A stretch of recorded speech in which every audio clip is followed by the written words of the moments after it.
मेरे 9th class के होनहारों, आपके लिए मैंने चैप्टर नंबर 8, वैसे फिजिक्स का नंबर 1 चैप्टर है और वो हमने स्टार्ट किया था, दैट इज़ मोशन, और हमने डिस्टेंस और डिस्प्लेसमेंट के बारे में डिस्कस किया था।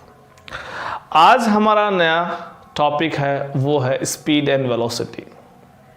नमस्कार, मेरे फिजिक्स के सारे उस्ताद, नाम शेखर, काम फिजिक्स को इजी बनाना। देखिए, स्पीड एंड वेलोसिटी ये दो टर्म हम पढ़ने वाले हैं आज, और इसको लेके जो क्वेश्चंस हमारे एनसीईआरटी बुक में है वो सॉल्व करेंगे इन टेस्ट क्वेश्चंस, ठीक है। लेकिन इससे पहले मैं दो टर्म और आती है, उनको भी समझना बड़ा इंपॉर्टेंट है, that is uniform motion and non-uniform motion. These are two terms which are also important to discuss.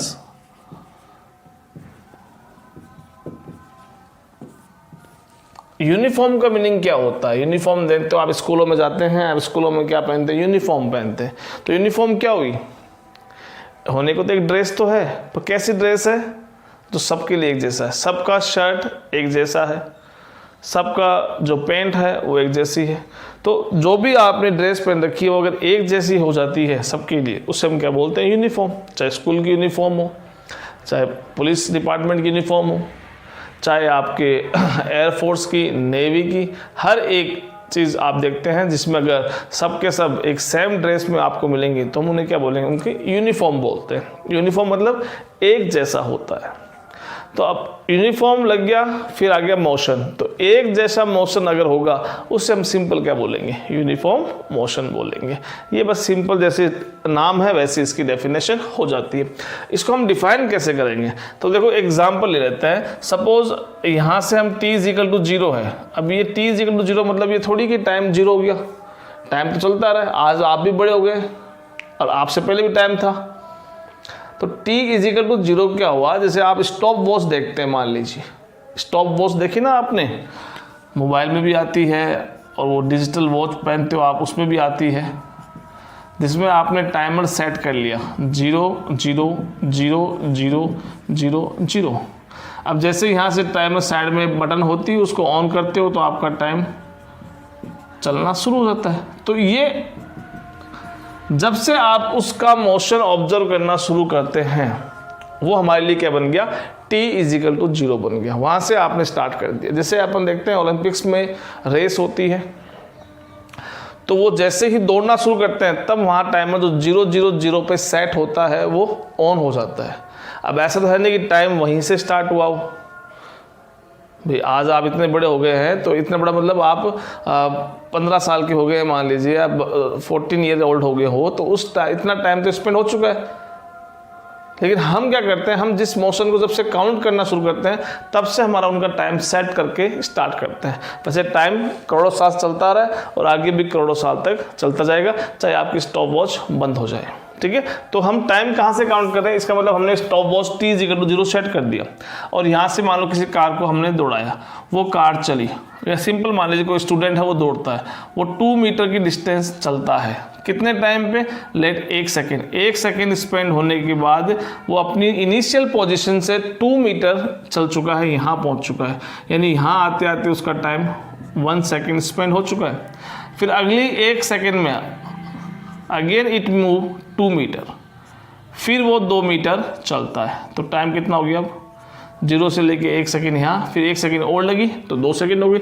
Again it move 2 metre, t = 3 second. Again it move 2 metre, t = 4 second. तो आप देख रहे हो कि हर एक सेकेंड, यानी यहाँ से यहाँ इस पोजीशन से इस पोजीशन पहुँचते उसको 1 सेकेंड लगी, यहाँ से यहाँ भी उसको 1 सेकेंड लगी, यहाँ से यहाँ भी उसको 1 सेकेंड लगी, और यहाँ से यहाँ भी 1 सेकेंड। तो अब ये जो एग्जाम्पल मैंने दिया है वो बेस्ट एग्जाम्पल है आपके लिए यूनिफॉर्म मोशन को समझने का। यहाँ देखिए आपका ऑब्जेक्ट है, वो ऑब्जेक्ट हर बार 2 मीटर डिस्टेंस चल रहा है, हर बार 1 सेकेंड टाइम।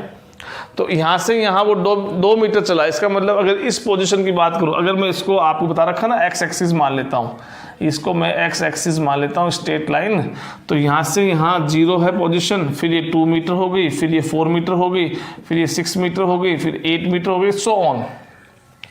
तो आप देख रहे हो कि हर 1 सेकेंड में वो 2 मीटर डिस्टेंस चल रहा है।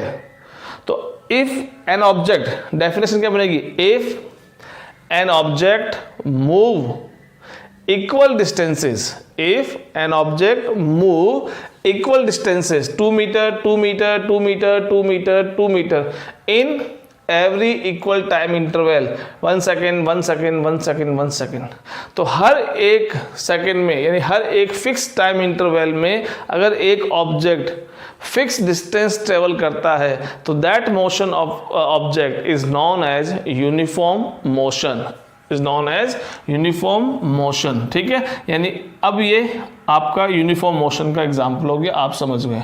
अब फिजिक्स इतनी इजी है कि आप दूसरी की डेफिनेशन आप खुद बना सकते हैं। जब इक्वल डिस्टेंस चलेगा इक्वल टाइम इंटरवल में तो यूनिफॉर्म, अब सिंपल है।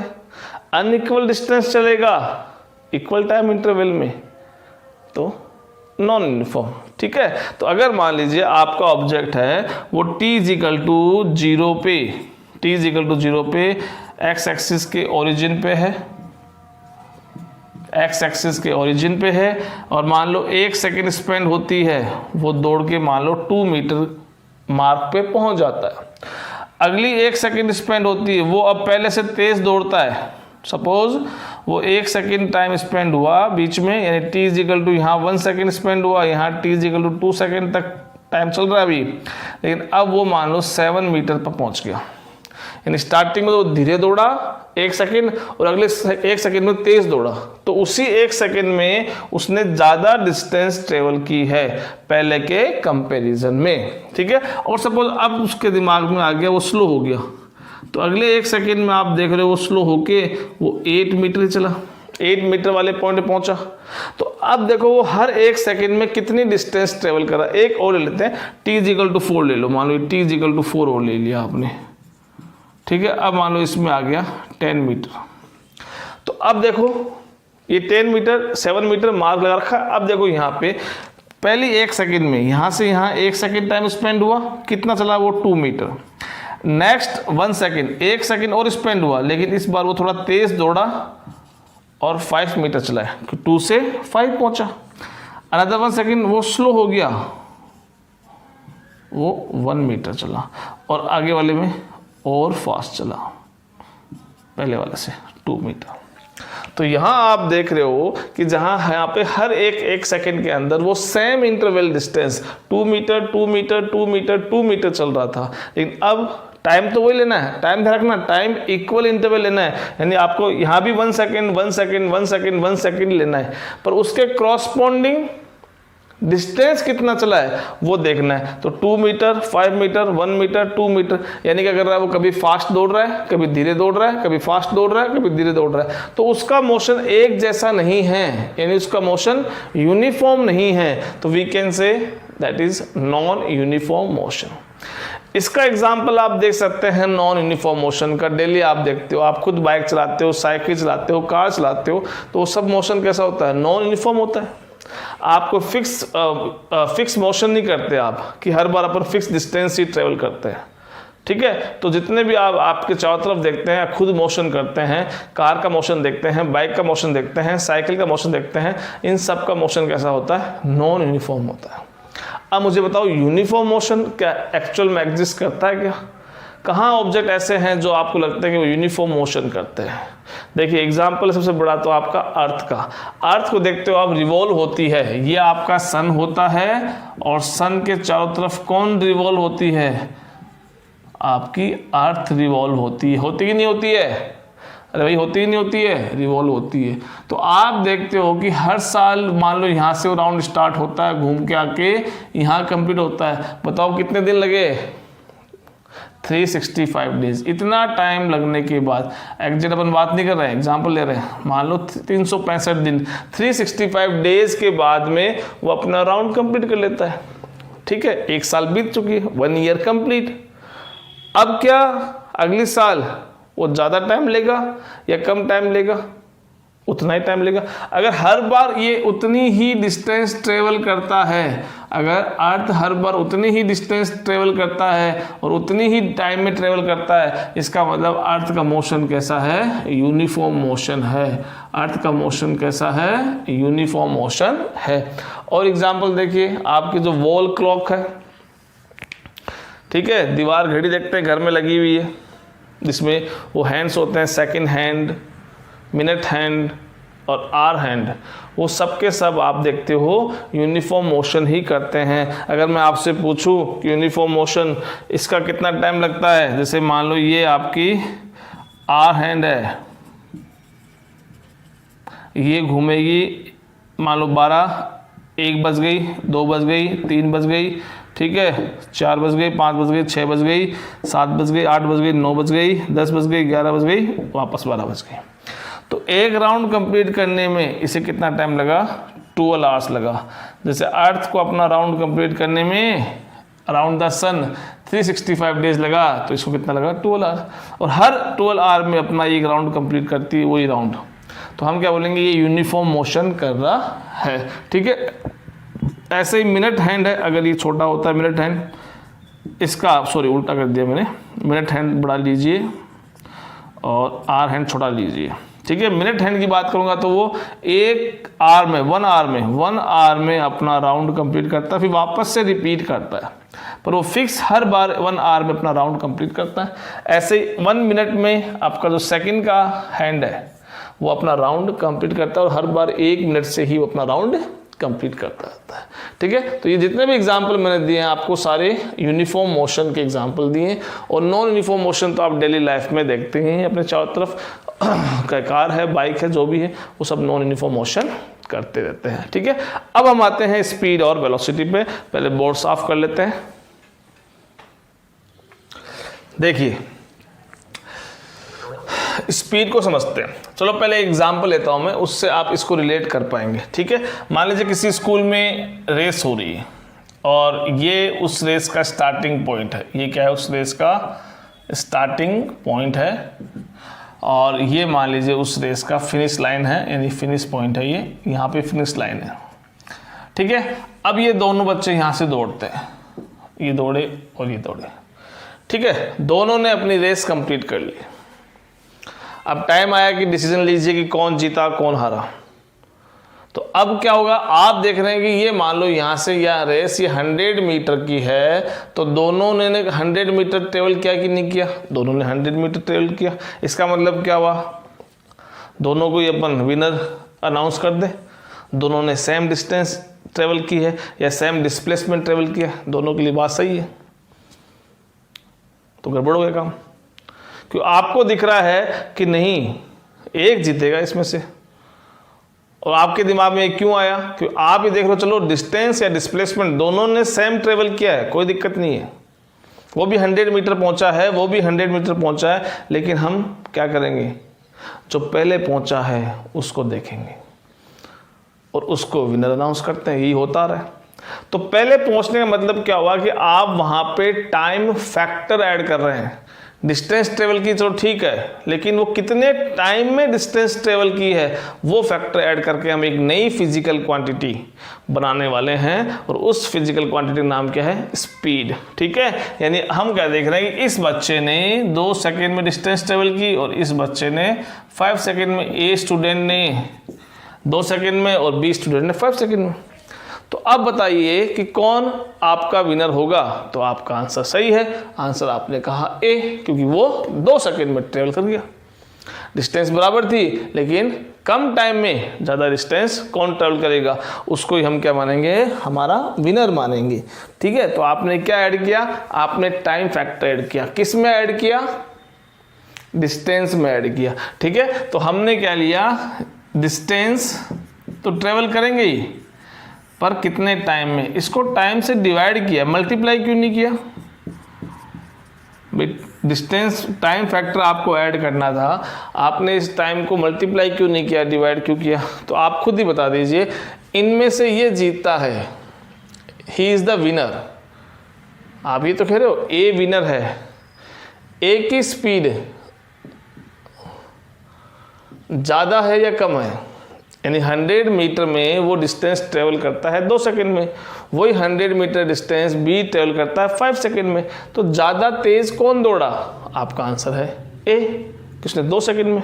यानी जिसने टाइम कम लिया है इसका मतलब उसका मोशन फास्ट है, जिसने टाइम कम लिया है उसका मोशन फास्ट है, और जिसने टाइम ज़्यादा लिया है कंपेयर करना है कंपेयर टू ए, उसका मोशन स्लो है। तो यहाँ आप देख सकते हैं कि ये देखो टाइम को डिवाइड में लेके आए हैं। डिवाइड में अगर वैल्यू बड़ी होती है तो आपको पता है कि टोटल वैल्यू छोटी मिलती है। एग्जाम्पल ले लीजिए, जैसे मान लो इसकी स्पीड निकाल, चलो यही अपने लेते हैं 100/2 कीजिए ए स्टूडेंट के लिए, 100/5 कीजिए बी स्टूडेंट के लिए, डिस्टेंस अपॉन टाइम कितना आंसर आया? इसका आंसर आया 50, इसका कितना आया? इसका आया 20। तो देखो आप स्पीड निकाली हमने, ए की स्पीड निकाली है, बी की स्पीड भी निकाली है। ज़्यादा स्पीड किसकी आई है? 50 की आई है। 50 क्यों? और इसका टाइम कम है, तो जिसका टाइम कम लगा उसकी स्पीड ज़्यादा, और जिसको टाइम ज़्यादा लगा उसकी स्पीड कम आ रही, अगर दोनों सेम डिस्टेंस ट्रेवल कर रहे। अभी बात समझ में? तो ऐसे हम ये एक नई फिजिकल क्वांटिटी इंट्रोड्यूस कर रहे हैं, दैट इज स्पीड। उसका नाम क्या हो गया? Distance upon time. अब इसकी यूनिट निकाल ले। ये ऐसा यूनिट क्या होती है? देखिए SI का मतलब होता है सिस्टमे इंटरनेशनले, ये फ्रेंच वर्ड है सिस्टमे इंटरनेशनले, जिसको इंग्लिश में कन्वर्ट करें तो क्या आता है? International system of units. International system of unit, I पहले आया है, एस बाद में है, लेकिन ये इस यूनिट को डिसाइड करने के लिए जो मीटिंग हुई थी वो मीटिंग फ्रांस में हुई थी, और बाहर जो बैनर लगे हुए थे वो फ्रेंच लैंग्वेज में लगे हुए थे, और फ्रेंच लैंग्वेज में इंटरनेशनल सिस्टम ऑफ यूनिट को अगर हम लिखें तो पहले सिस्टम आता है, सिस्टमे इंटरनेशनले यूनिट्स ऐसे लिखा होता है, इसलिए उस लैंग्वेज के अकॉर्डिंग एस पहले आ गया, आई बाद में आ गया, SI यूनिट हो गया। ठीक है, देखो यूनिट बहुत सारी होती है, लेकिन ये यूनिट सिस्टम हमने किसके लिए बनाया है? ये हमारे एजुकेशन सिस्टम के लिए, साइंटिफिक सिस्टम के लिए। यानी अगर हमारे साइंटिस्ट काम करेंगे वो इसी यूनिट को लेके काम करेंगे। हमारे जो बुक्स है पूरे वर्ल्ड में जो बच्चे एजुकेशन ले रहे हैं, पढ़ रहे हैं, हर बुक्स को उनको ये ही यूनिट्स फॉलो करनी है, कोई अपनी तरह से नई यूनिट नहीं बनानी है। जैसे आपको पता है कि जैसे हमारे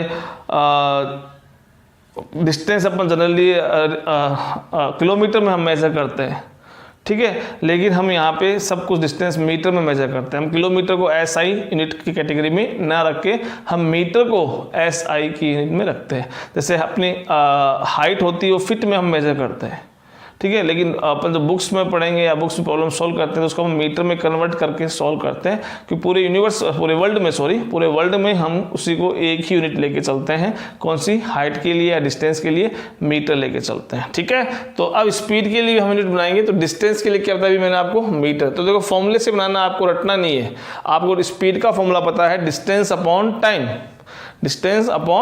टाइम।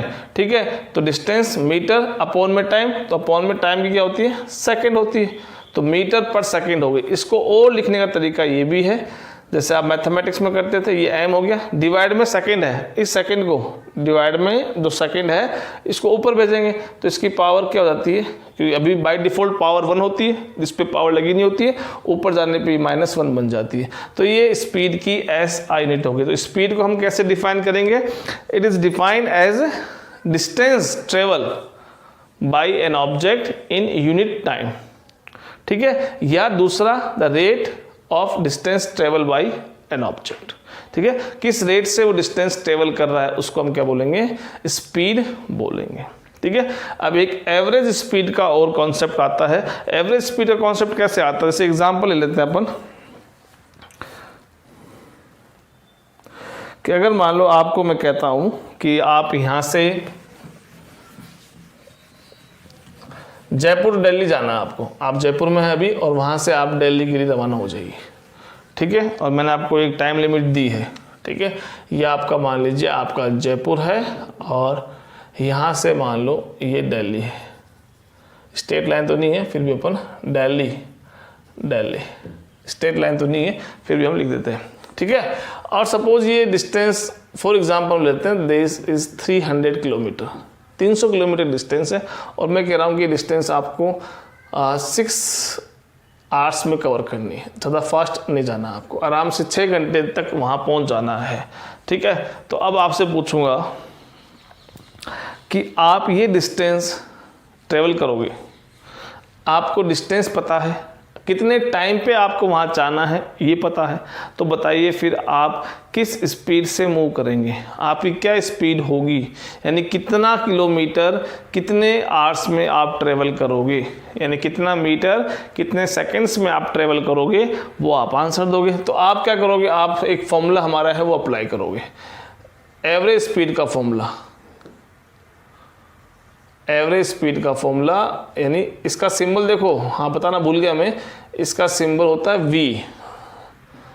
वी सिंबल से हम स्पीड को रिप्रेजेंट करते हैं, और वेलोसिटी आगे पढ़ेंगे उसको भी वी से ही रिप्रेजेंट करेंगे। तो v average is equal to क्या फॉर्मूला बनेगा, टोटल डिस्टेंस ट्रेवल, कितनी डिस्टेंस ट्रेवल करनी है आपको वो लिखो ऊपर, और उसको डिवाइड कर दो टोटल टाइम से, कितने टाइम में वो ट्रेवल करनी है, ठीक है। तो टोटल डिस्टेंस कितनी है 300 मीटर, और टोटल टाइम कितना है 6, क्या आंसर आया 50 kilometre per hour, 50 kilometre per hour की स्पीड से आप चलोगे।